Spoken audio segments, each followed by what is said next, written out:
Hello and welcome to another Free to Disagree online discussion where we ask the experts for their views on the hate crime bill.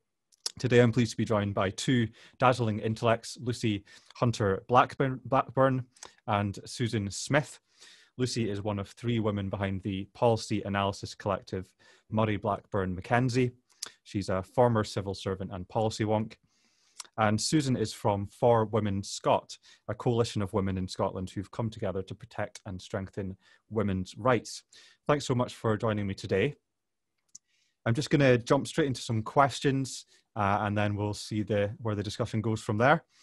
Lucy, I'll start with you.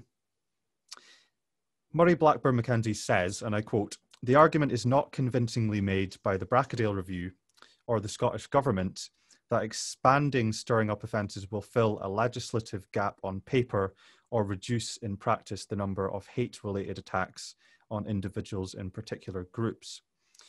Now, when I read that, I thought that's a really important point to make, and it's not a point which has been focused on very much in the debate around the bill. I think much of the debate is focused on the risk to free speech, and of course that's very, very important.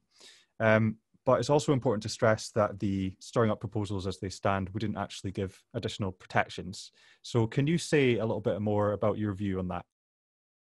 Well, we look actually at what Bracadale himself says, and it's a Bracadale report that says that expanding stirring up doesn't really add anything very substantial to what can be prosecuted on paper. And in fact, we already have a range of ways of going after various kinds of statements which stirring up might catch. And it's largely a symbolic move that he's punting. But he's very clear about this. It's not hidden away at all in Bracadale that the main arguments for having a consolidating and expanding stirring up is all about the messages you send. And in fact, you can hear that very much in the government rhetoric too. It's about sending a message. It's very much that end of lawmaking, which they're pressing. They're not coming forward with very specific reasons why. They're not coming forward with very specific reasons why there are going to be, gaps in the law. So that's quite an important point to make, because when you're making law, it's like a set of scales. You're balancing what you would achieve positively against any potential negative effects. And in this set of scales, people have been very sort of clear about the range of potential unintended. I want to stress, no one thinks the government is trying to do this on purpose, but unintended consequences for free speech, freedom of expression. And people are coming forward with quite dramatic, quite powerful testimonies about why they think that would be a problem. And on the other side of the scales, there isn't very much to weigh. Very sort of broad symbolic gestures, but that's it. So I think that's the point I'd want to make about the gap in the law. And I'll make one more if you don't mind, which is about what do we know about the effectiveness of stirring up offences, because we do have them for race, and in England and Wales they've got them for religion and for sexual orientation, and really the evidence isn't compelling that these offences have a huge effect on the thing which government is rightly worried about and keeps coming back to, which is people's day-to-day experience of being the subject of hate crime. And obviously the government is very keen. People should understand that this is a really, people who are on the receiving end of hate crimes are having, it's a deeply unpleasant, more than unpleasant, it's a deeply distressing, difficult experience.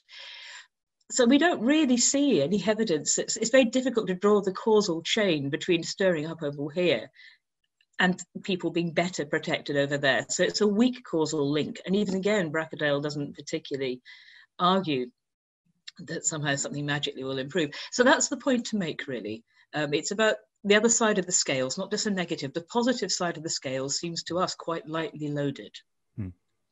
Yeah, that's really interesting. For the benefit of people watching, can you just lay out what existing provisions actually do in terms of protection? So I know that we have aggravated offences on hate crime for protected groups, and we have the Criminal Justice and Licensing Act in Scotland, which outlaws certain kinds of behaviour. Can you talk a little bit more about? I can't. No, Jamie, you're going to have to let me off that one, because I'm not enough. I'm going by Bracadale here. Right. My statement. We're going by what Bracadale says. Bracadale himself says that there is not doesn't really see it as a gap in the law, that the existing legislation is a threat. Yeah. I would certainly encourage you to talk to one of the lawyers about that. Yeah. But I'm not that person. That's okay. That's okay. That's fair enough. Well, we've got to talk about free speech and free expression, because that is the main concern that everybody has, I think it's fair to say. And Susan, I'll go to you. I looked at For Women Scot's submission earlier today, and one of the sentences that jumped out at me straight away is in a section where you talk about free speech, and you write that the provisions on stirring up of hatred and possessing inflammatory material in Part 2 of the bill are particularly worrying, as it is highly likely that our organisation will be legislated out of existence if the bill is to become law. Now, you're certainly not mincing your words with that statement.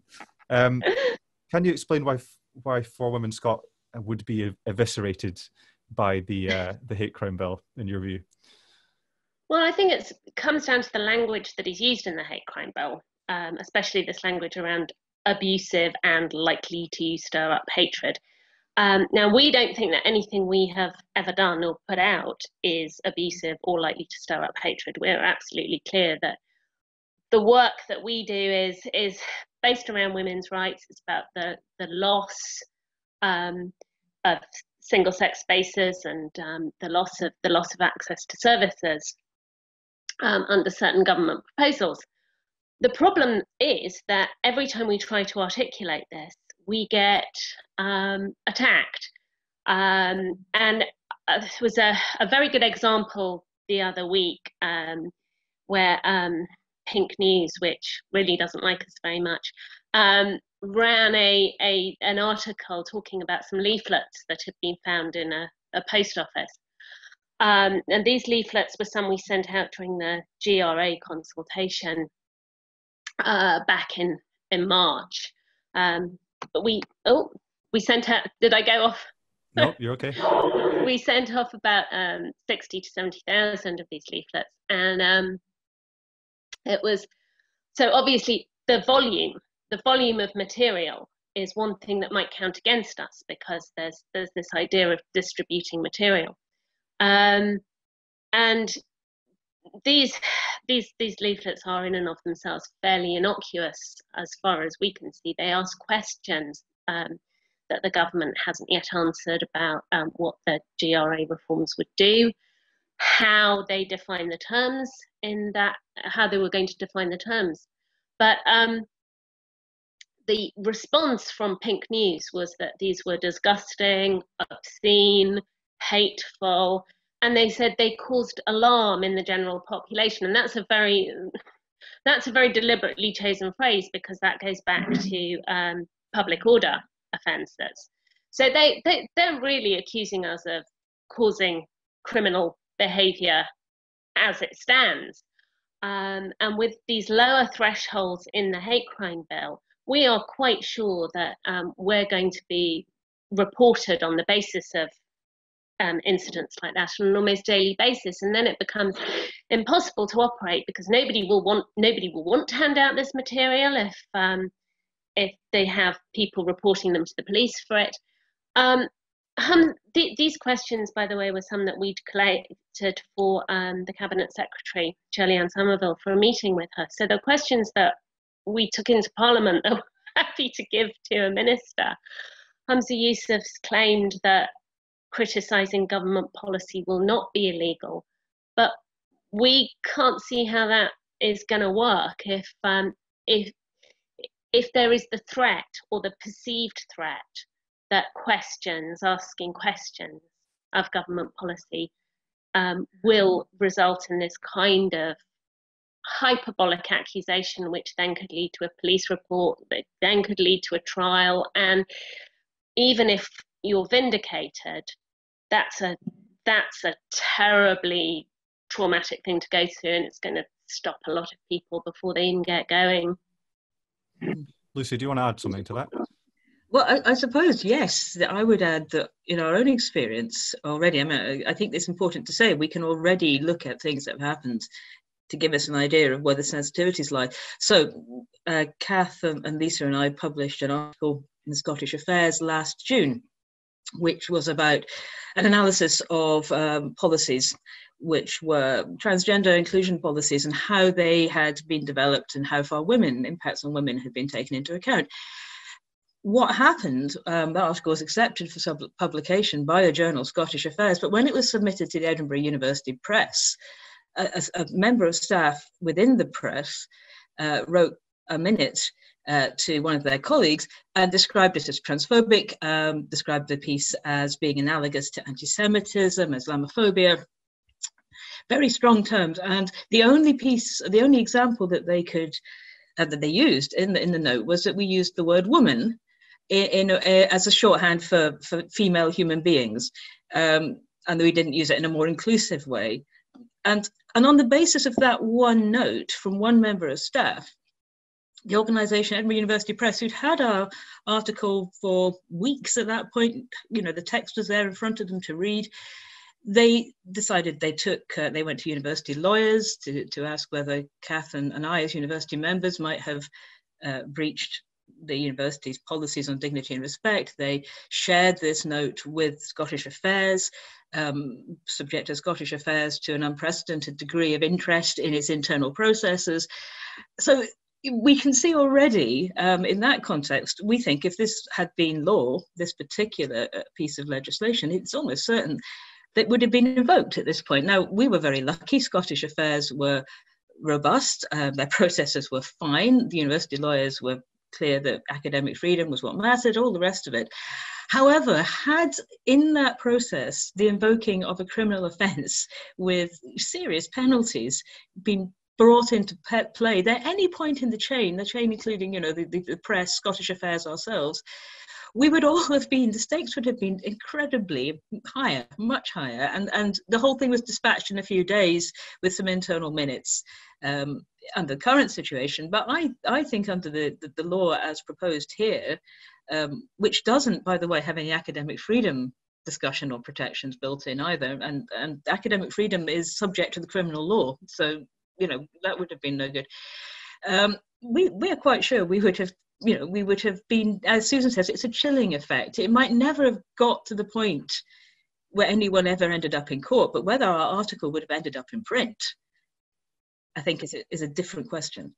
Yeah, absolutely. And I think that's part of the reason why so many different people are speaking out just now on the bill, because you have writers, you have academics, you have journalists, people from all walks of life are realizing the implications of part 2 of the bill, which is so vague that it could catch all sorts of things from speech to writing to artistic performances and all sorts of things. And as you say, the potential for malicious reporting is another thing that people complain about, and not just because that's going to be incredibly chilling for individuals, but because actually it's going to be a waste of the police and the court's time, and it's going to tie up the judicial process. May I add something, Jamie? Can I add something to malicious? I think it's easy to talk about malicious reporting, but it's really important to say the person within the EUP who reported this wasn't being malicious. Yeah, I see. Yes, and I think it's easy to say, oh, these will be malicious. No, this is something different. This is a really, really profound difference of opinion between people about what constitutes hate, and this is what goes to the heart of, certainly in the bit that we're interested in. The debate is difficult, not just because people might be malicious, but people genuinely hear statements. I mean, Susan mentioned that none of what they do was ever, is not informed in any sense by hate, and neither is what we do. But when people accuse us of it, they're not being malicious in that sense. They just have a really different view of what the word hate means and what constitutes hate, and that is a real difficulty in our particular bit of the world with this legislation. But it will be replicated in other situations. So it's not just about malicious reports. It's people feeling. I think there's a good. Hurt by it. Oh, sorry, Jane. I was going to say there's a good example of that recently, which sparked actually us to write quite a lengthy a list of all the things that have happened to us as an organisation, some of which have been quite terrifying. But the reason we wrote it initially was because some of the women that we know, we're very broad organisation. We have people from various political parties and groups. And some of those women were involved with the SNP pledge. And we saw the SNP pledge being attacked earlier, women's pledge being attacked earlier this year, because during the GRA consultation, a group called Out for Indy were wanting to go and talk about GRA proposals at branches. And some of these women had turned up to offer an opposing view. This was taken as a hostile act by one of the people presenting. And later, this individual who identifies as non-binary said that this meeting was, I think the words used were, transformed into a den of transphobia. And of course, this was something that the women involved absolutely rejected, and there were accounts then, contrasting accounts of the meeting. And I'm quite sure, as Lucy said, that the person making that complaint genuinely felt that these women were being hostile by saying that they perceived male people to be men, irrespective of their identity. And obviously this was something that was deeply hurtful to this person. But what we found very frightening as an organisation was that despite having catalogues of abuse directed at us, including times when individuals have been charged, the political establishment in Scotland immediately leapt to the defence of the individual who'd made the complaint about the Women's Pledge group.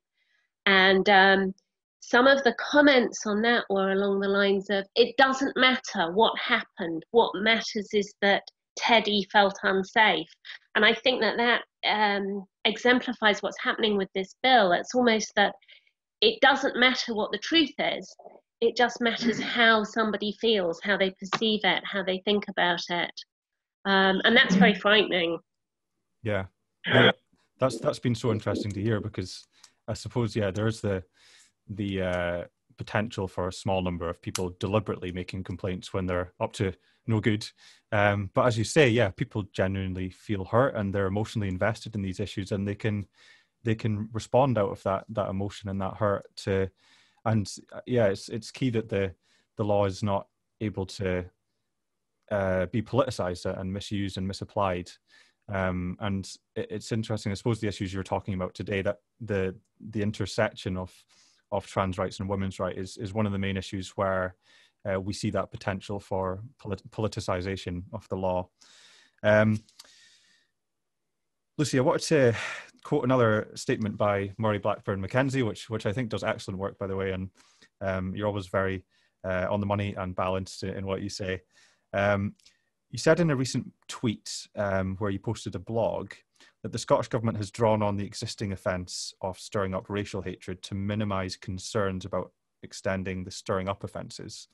But then you add that this fails to recognise that different characteristics raise different issues for freedom of expression.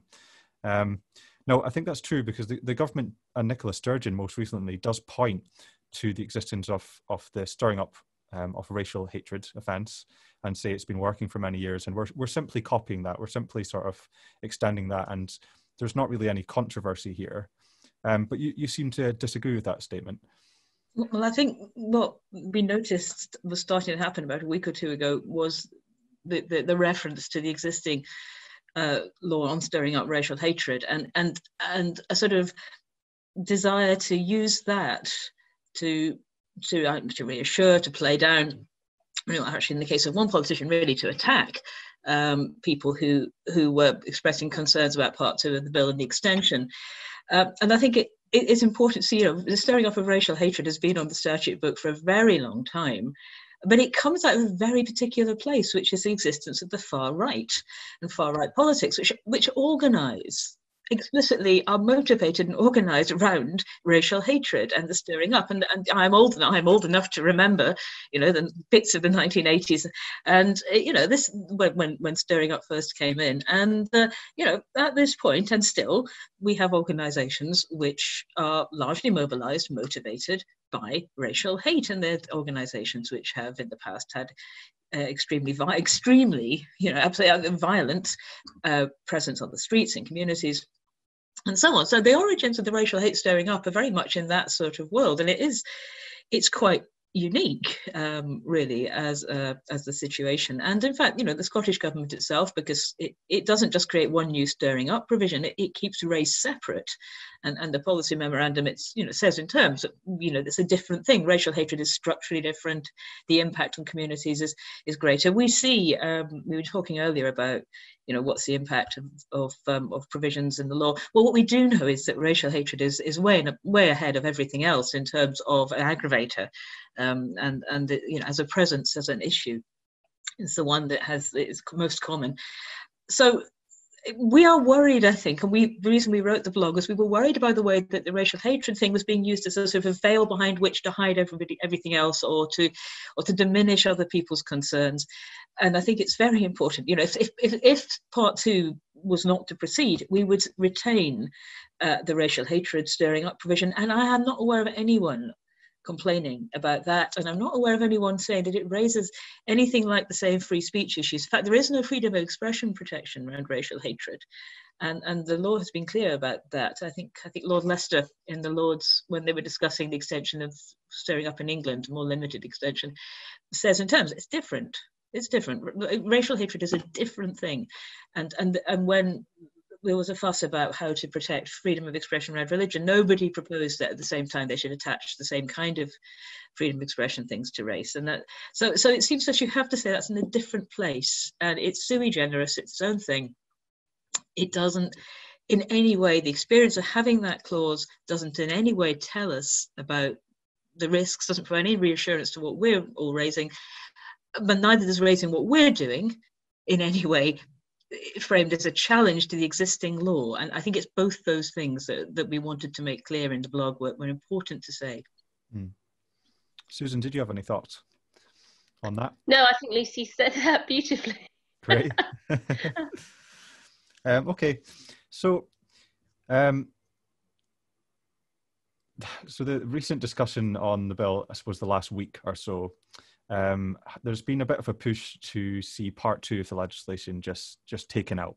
I mean, from our campaign perspective, that's something we've said from the start, that you should drop part 2 or at least amend it to fix the issues with it. I wondered if I could get both of your ideas on how to fix the legislation. So do you agree that part 2 should be left out wholesale? Or if not, do you think, what amendments do you think would be necessary to provide the suitable free speech protections that people want, and to avoid the negative consequences that we've talked about today, the politicization of the law and different things? Do you want to go first, Lucy, or Susan? Susan, you've not spoken for a bit. Go for it. At a bare minimum, I think you'd have to remove this idea of insulting or abusive, and you'd also have to extend the free speech provisions to other characteristics. I mean, I think part 2 is a mess, and probably the ideal scenario is to get rid of it or start again. But those are the base minimum, I think, that would have to be done to make it acceptable. Would you add intent into that as well?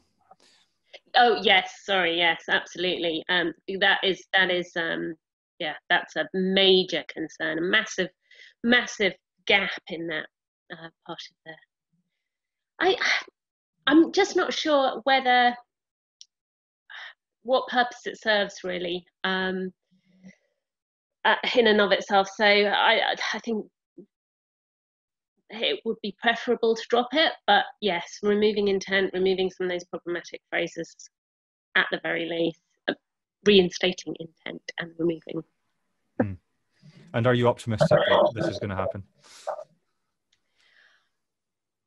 Probably more than any of the other pieces of legislation we're currently challenging the government on, because this has got so much support, your campaign and campaigns against this bill. I mean, you're seeing so many people from right across the political spectrum, from all walks of life, people who normally don't agree on very much at all. And I think when you've managed to unite just about everyone in opposition, the government probably does have to think again. So I am optimistic they will think again. There are other aspects of the bill that I think they might not consider reforming, and that's probably going to be harder for us, because there are other elements that we would like to see changed.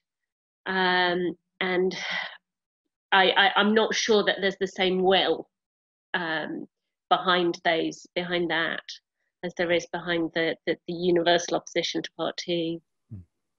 Okay, thank you. So, well, I would add, we say in our submission, we say in our submission that even if you were to put, and there's a whole range of changes that people have proposed, if you put all those in, the point that we made earlier, which is a fundamental disagreement about the nature of hate in the context of the transgender identity provision, but potentially others too. I mean, the world is changing. I'm going to have to make a point here that though we'll talk about it from transgender identity and discussion around what's hateful there, some of those discussions, some of that cultural shift could turn up in other places, I think. But because of that, already we can see in that case that even if you took out intent, even if you took out likelihood, even if you put in freedom of expression provisions that were much more like what's available for religion in England, which is a much stronger provision. Even if you were to put in academic freedom protections and so on and so forth, you would not get past, you would still have this really profound difference about what people think is a hateful statement and what is not. And the law, and you, in a sense, you're trying to legislate in an area where the government assumes that the concept of hate is obvious and stable.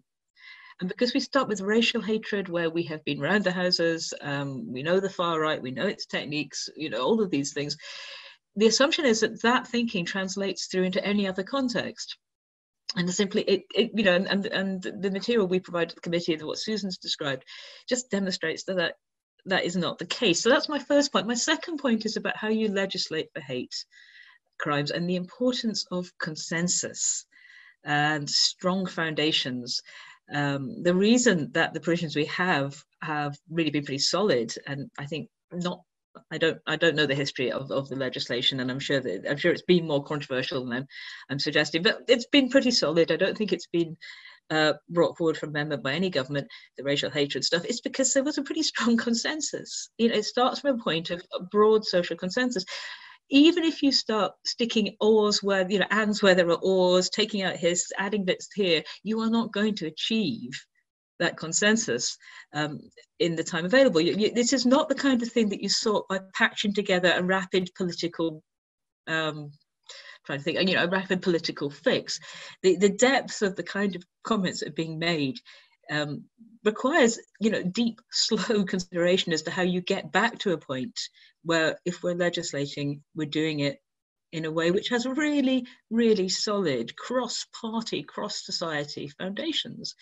And I can't stress that enough. In this area, it's so important. In most legislation, it's useful, but in this one particularly, that when a bill hits the statute book, all whiff of controversy has gone.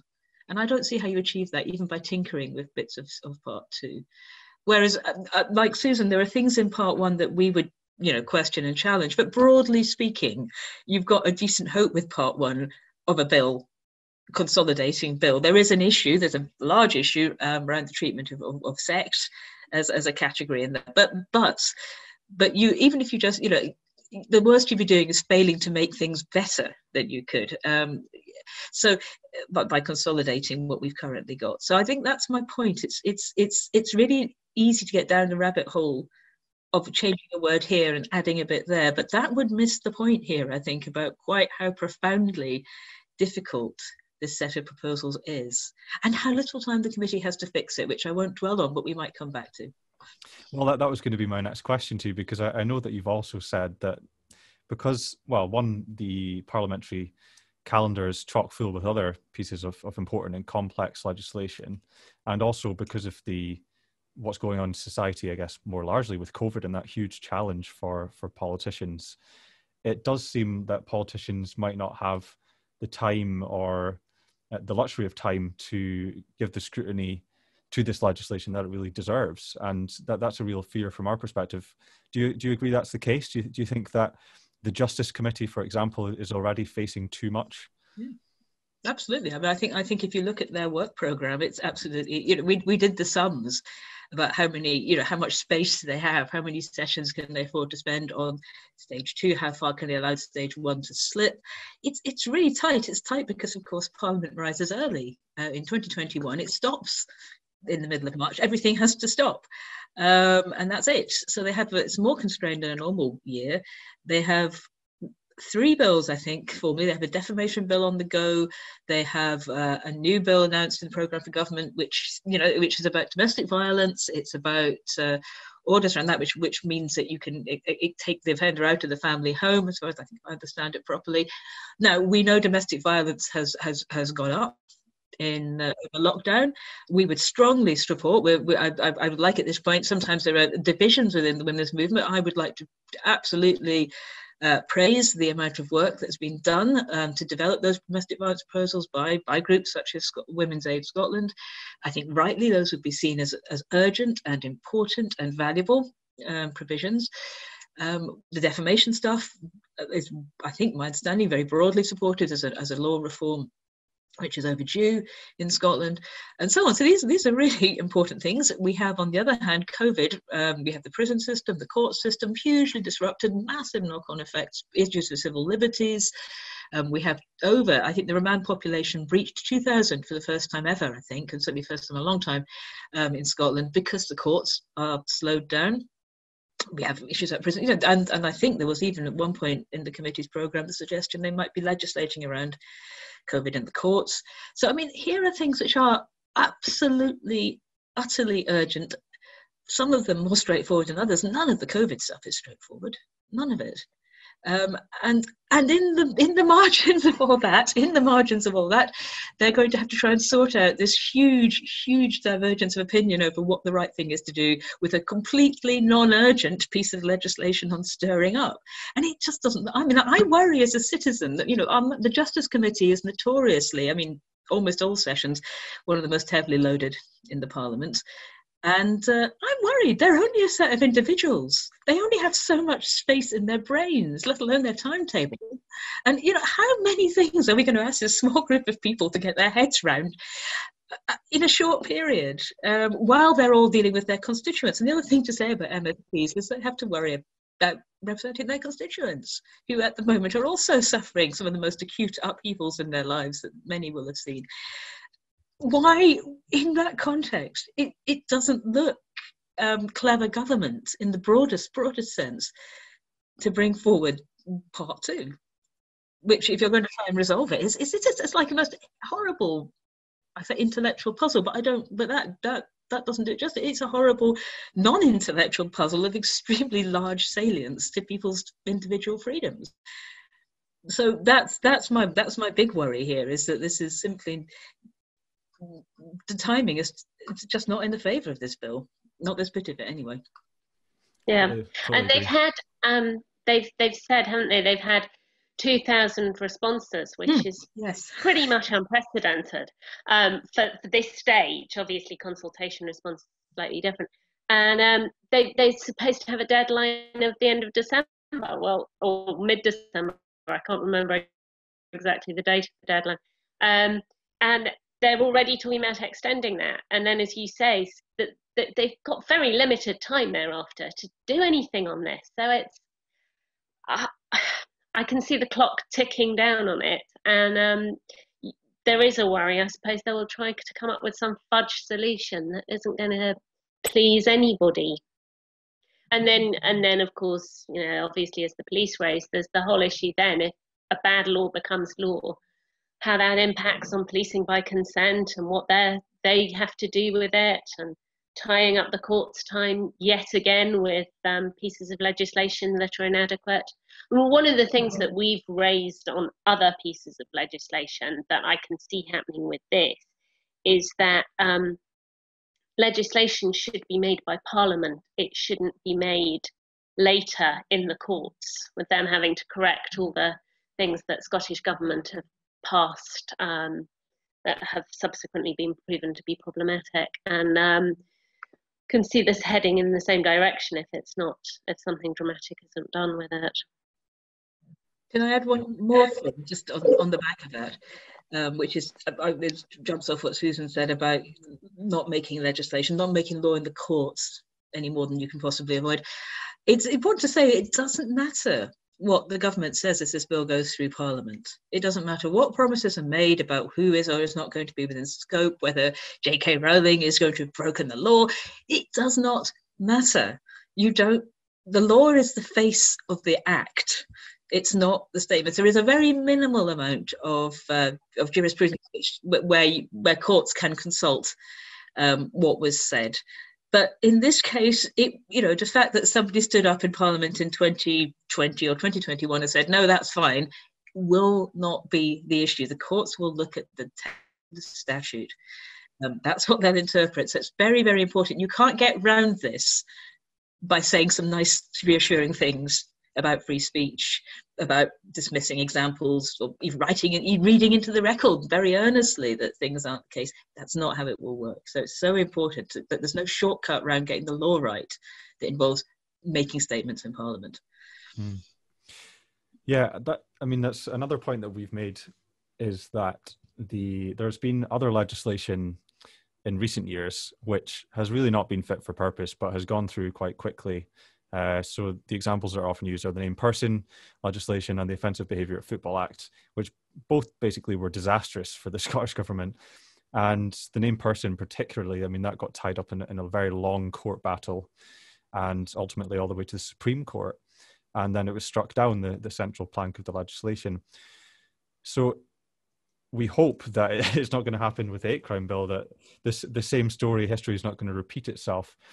But Lucy, maybe you in particular, do you have thoughts on why this kind of thing keeps happening? Why is it that legislation which is poorly drafted or inadequate actually makes it to the statute book?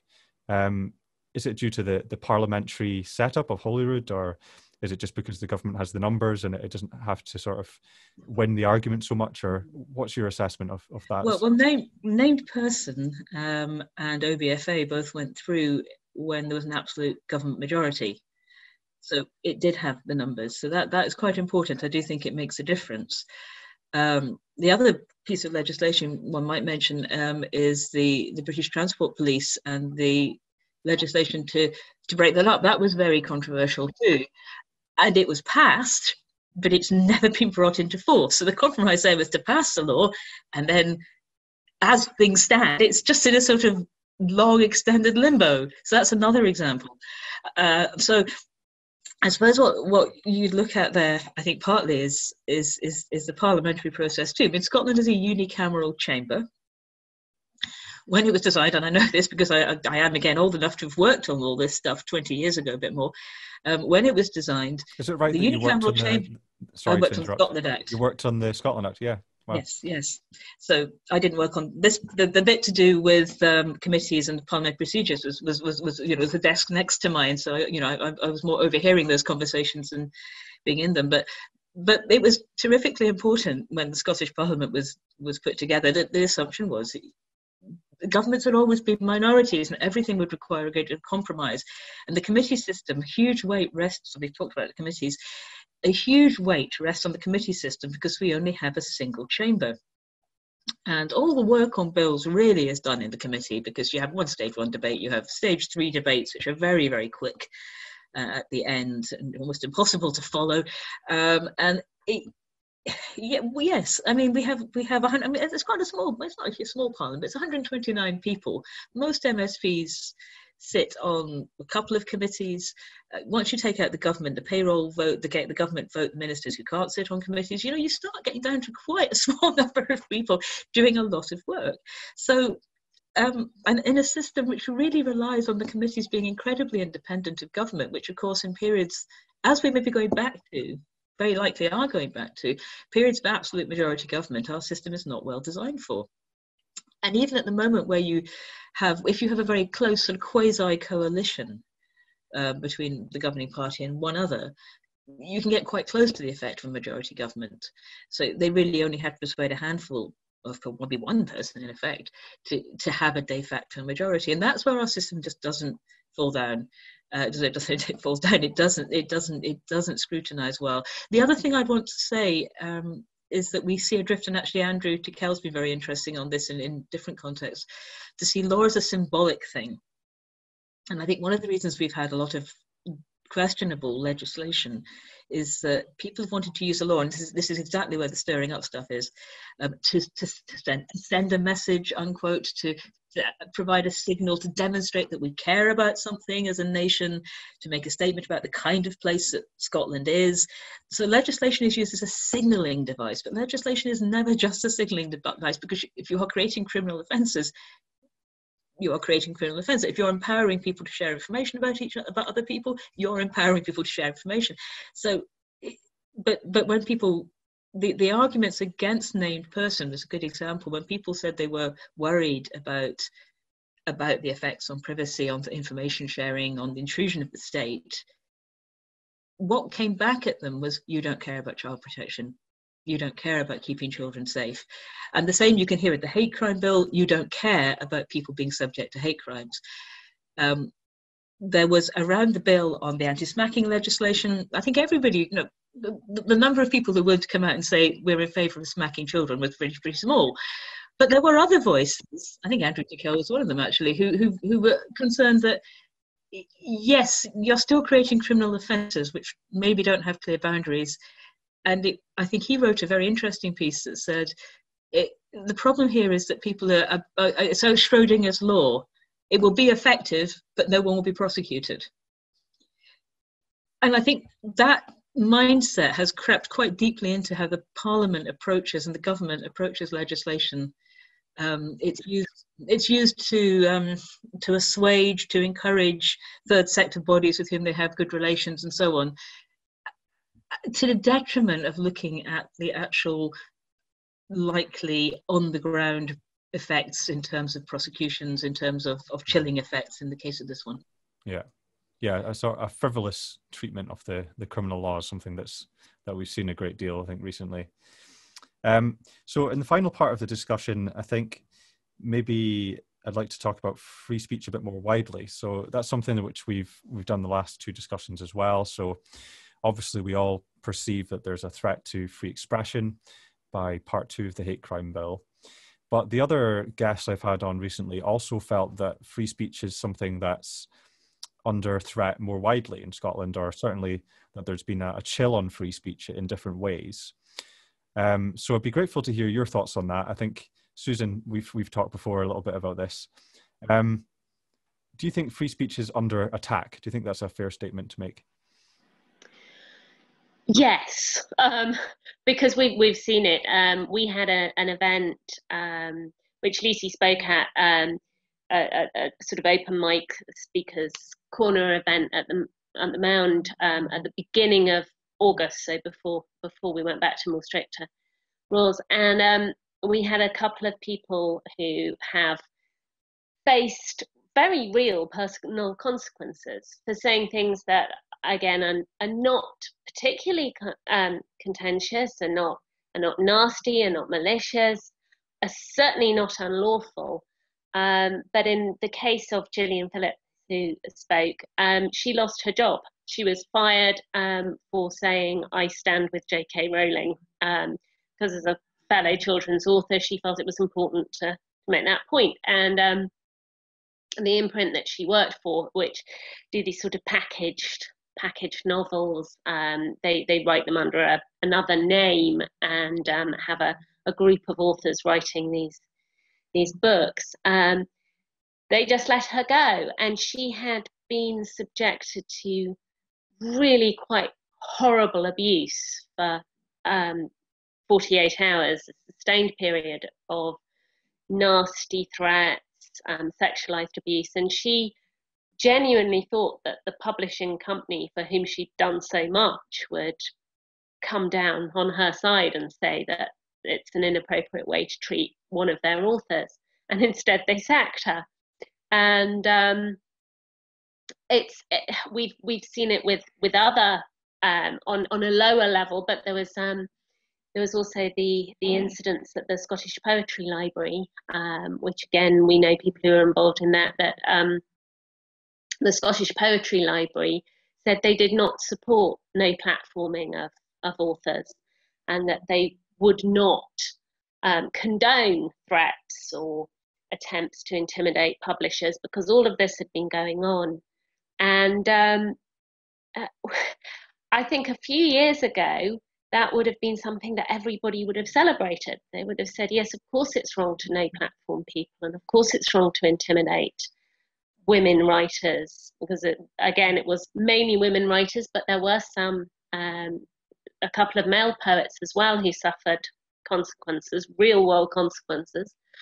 And the indignation from a very vocal and quite influential group of people who felt that the Scottish Poetry Library was bang out of order for standing by the right of people to express freely what they felt on issues around, and of course it did, it was back to sex and gender, and they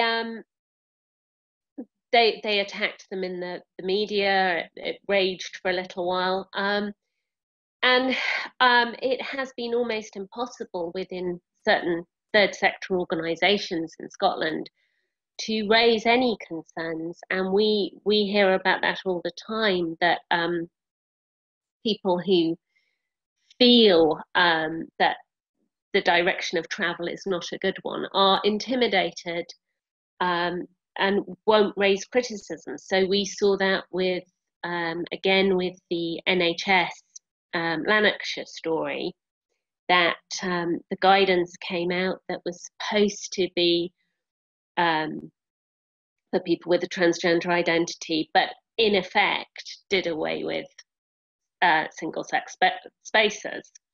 And the women who contacted us and who contacted the health secretary actually about this were worried that they couldn't raise this internally, that it would either go nowhere or there would be a mark on their record. And it's quite shocking and shameful that in Scotland women are being intimidated out of raising concerns which are, it's their legal right. It's their legal right to have certain protections, and they're being too frightened to articulate these within the workplace. And that's terrifying. And I think that goes back to, as Lucy mentioned about the idea of using law to send a message. One of the concerns we have with Part 1 is that by leaving out sex, the government is sending another message, which is that they are not interested in protecting women from misogynistic abuse. They are not looking at this at a time when all the reports show that there's a massive and a mounting problem.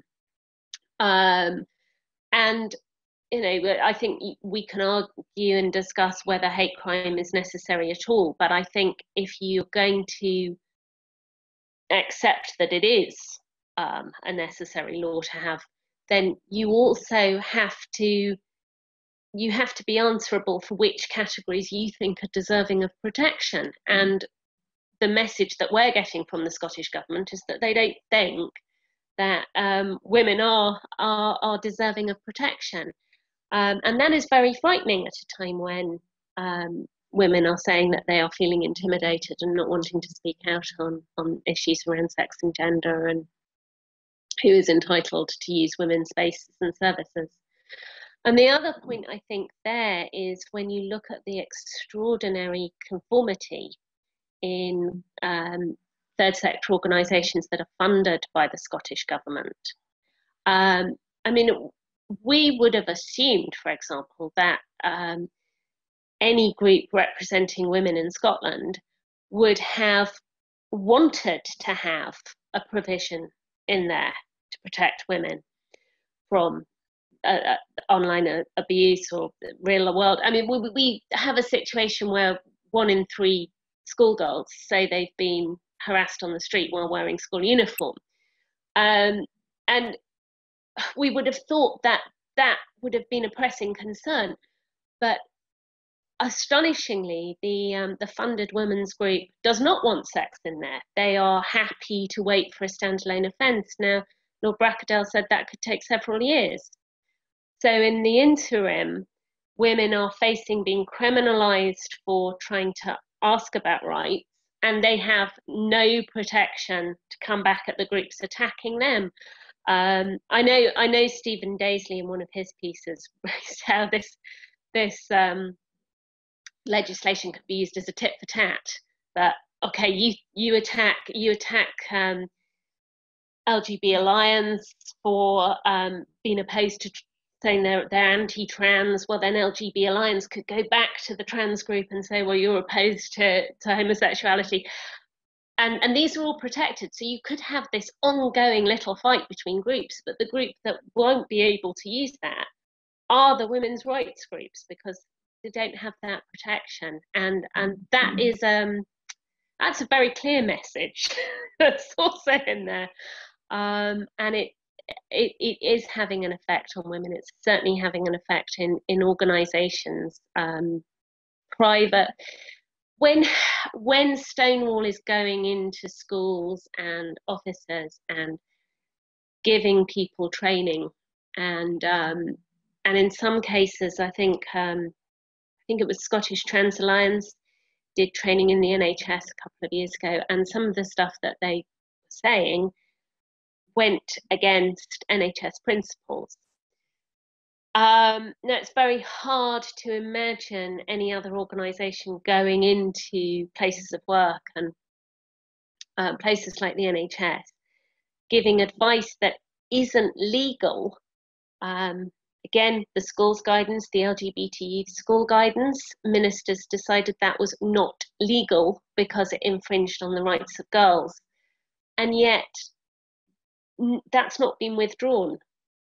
And again, when people have raised concerns within schools, are you doing this? It's the people raising the concerns who've found themselves on the receiving end of complaints and bullying. So it's definitely a concern, and we're very worried this is going to be used to up the ante even more and make it even harder. Okay, Lucy, I've seen quite a lot of nodding from you. Do you want to add something? Yeah, I suppose what I would add, I mean, I won't add very much to what Susan said about the specific question about the debate in Scotland around women's rights. A small anecdote, though, on the issue about who's in and who's out. We received a threatening email, the three of us, last year, I guess now. So Kath, as it was, happened to be the one who contacted her local police station, and they came round or had a chat, and the guy said, well, we can log it as a hate incident. And Kath said, no, you can't. I said, why not? I said, because women aren't covered. And the policeman looked, oh, right, okay. So, at this point, you could see the police themselves going, this is a bit strange. Anyway, that was just our own experience about the coverage issue and how already we've been caught by it. Yes, Susan talked about Scotland in this debate. I suppose what I would say is this all is happening within a broader cultural shift. We are absolutely not unique. The kind of dynamics that Susan has described are visible not just in other parts of the UK, but actually in most large parts of the English-speaking world, and actually quite a lot of the non-English speaking world have got a similar dynamic going on. So that's it's not a Scottish, that at that level is certainly not uniquely Scottish. Or there's some aspects of it, that being a small country where lots of people are very closely connected, that bits of it are more particular to us than some other places. But in the academic world, it's worth saying that one of the problems about debates, when you mention free speech, is there's a lot of eye rolling in the academic world. And people go, no, this is part of a culture war by the right wing, that some of the people who turn up worrying about free speech are sort of not people who have, an awful lot of the academic world, which does tend to the left. I don't think there's any great sort of controversy in saying that. I would put myself on the left. That those debates, those people are very, very wary about discussions around no platforming, and very, very quick to dismiss people talking about restrictions as sort of not as highly atypical, and so on. So Selina Todd, professor of history at Oxford, very distinguished professor of working class women's history, had to have security guards at her lectures. And you hardly, there was hardly a ripple went through higher education at that point. And there's been a whole series of things involving women mainly, but not exclusively, as Susan says, academics, which, my field of study, I'm not just in a university, my field of study is around higher education and student funding, as it happens. So I'm plugged into a lot of these networks, and what I see is that is a huge, almost active disinterest if such a thing can exist, because people don't really want to be caught up in what they see as a culture war. Joe Phoenix, a professor of criminology, who was disinvited from a seminar, very carefully framed seminar, what should we do about prisons, and so on and so forth. There's a lot of that going on quietly, but it's not, but the academic community, I think, is struggling to recognise that it's not just about the people within the academic community who are quite supportive of all this stuff that's happening, but people who are not engaged in debate just really don't want to particularly feel uncomfortable acknowledging that when there are issues and problems. So it's not unique to us. One thing I would like to say about the cross-border thing that we haven't touched on, we're talking about the complexity of this law, is that it's not clear how it works cross-border. If we legislate in this way, and I'm an academic and I work down south, and I publish an article like the one that we did, caused complaints within the EUP, what happens when that journal makes that article available to the University of Edinburgh? What happens when a copy of Private Eye crosses the border, if it crosses the line, as it were? It's not clear, because when equivalent legislation went through at Westminster, there were concerns about cross-border effects from Scotland, but the same applies here. And it's not at all clear what kind of discussions there have been at UK level, or what kind of analysis there's been of UK impacts. It's a point we ask about in our submission. It's another complexity for the committee, that in an integrated world, it's very hard to legislate on freedom of speech without having impacts beyond your borders. But it's important. It's important to recognise that this is not uniquely, when we come to the bigger debate about freedom of speech, we're talking about a larger cultural moment, which raises some really difficult issues about protection of minority voices, about the protection of minorities, about what is the point of politics. You have a Labour MP at Westminster saying, I've not got the exact quote in my head, but it was the one about debate was a bad, debate of itself was a terrible thing. Fetishising debate. Yes, fetishising debate. Yeah. I mean, this is non-trivial. This is an MP, and it's easy to say, oh well, it's quite new MP, but no, but this is our cultural political class, and what is the view within the political class in Scotland and further afield about the ability of the population? What freedoms should the population have to talk about things that the political class don't think should be talked about? And that's not at all unique to us, and it's a debate that it's probably better not held in the margins of a committee with a massive workload working to a tight timetable. Yeah, that's so true. That's such a huge cultural debate that's going on. I think one of the things... it impacts. Sorry, I was going to say. There's beyond the scope that we would look at. I think my daughter was actually researching something the other day, and she came up with an article about whether the cartoons in Charlie Hebdo would be allowed or accepted or published in some sections of the UK today, and talking about how free speech was probably more valued in areas with repressive regimes, and that the absolute right to publish those cartoons was accepted amongst free speech campaigners in the Arab world, probably more than it was in the Western world, where there's a lot of concern about offending people. And yeah, it is something, as Lucy said, it goes across borders, and how far we're prepared to legislate between the right to be protected and the right to be offended. And it's a difficult one, as Lucy said. It's too much for a committee to struggle through in a few months and come out with one of the really big philosophical questions, answer to one of the big philosophical questions, and that's what they've been asked to do. Yes, I was asking a lot. Okay, well, I'm aware we've gone on for close to an hour now, so we'll probably end the discussion there. But thanks so much for joining me today. It's been really fascinating to hear your thoughts, and all the best with your ongoing interactions with the committee, MSPs, in the weeks ahead. And I think we all hope that there'll be hopefully a good outcome to this eventually.